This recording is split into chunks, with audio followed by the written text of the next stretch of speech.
نزیک 4 سالن چاوره بونه پراخانی هات وکرنو نها باوی که آسای خلق هاتنو چونه سردکنو والاتی جی داخواست دکن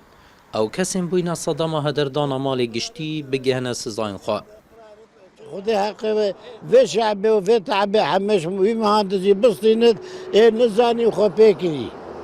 اوه نزانی و خواه پیکری خودش وی نرازی بد ام هیوید کن هر کسی که دست باوی شغلیش عاملی و حتی مهندسی شغل خوب درستی بکن وام پایلی دانه و ویشای احتمالا چه پروژه پیش پروژه دیلی دابینا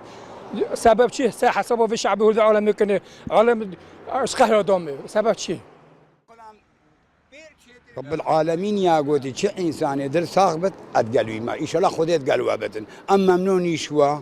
هنج فان واجب راب الشيرات الخلقية بقندا أو كسي خلاتية كيف كت ظلمة كيف كت خب حست نحقها جبر کتنا پرخانی و به هدردان مال گشتی پنج آلی تومدبار بون لی هیچ کسک نهات سزادان سروک باجروانی ازا خوشی من دهوش دبل سر ندادگه که نا هیچ آلیه که پراخانی مخابنی و یعنی بحقیقت پراخانی هاولاتی گلک ضرر پره باجاوی شاشی دنیا پره یعنی فایل پشتی چویا دادگه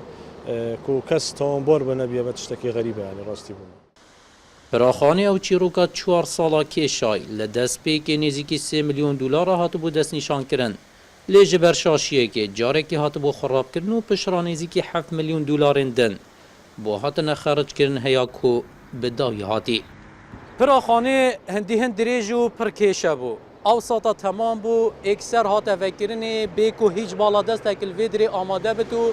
دریو رسمه که دا بنکه که بقاتین تو پریوکتن لداویه جی اف چیروکا سی سبانی تمام بو لی بدای هاتنه که هوسا کو نزیک 10 میلیون دلار لپری هاتنه خرج کرنو سر رای 4 سالن گرتنا پری و لداویه جی هیچ کسک نهات سزادانه احمد زاخولی ان آرتی زاخو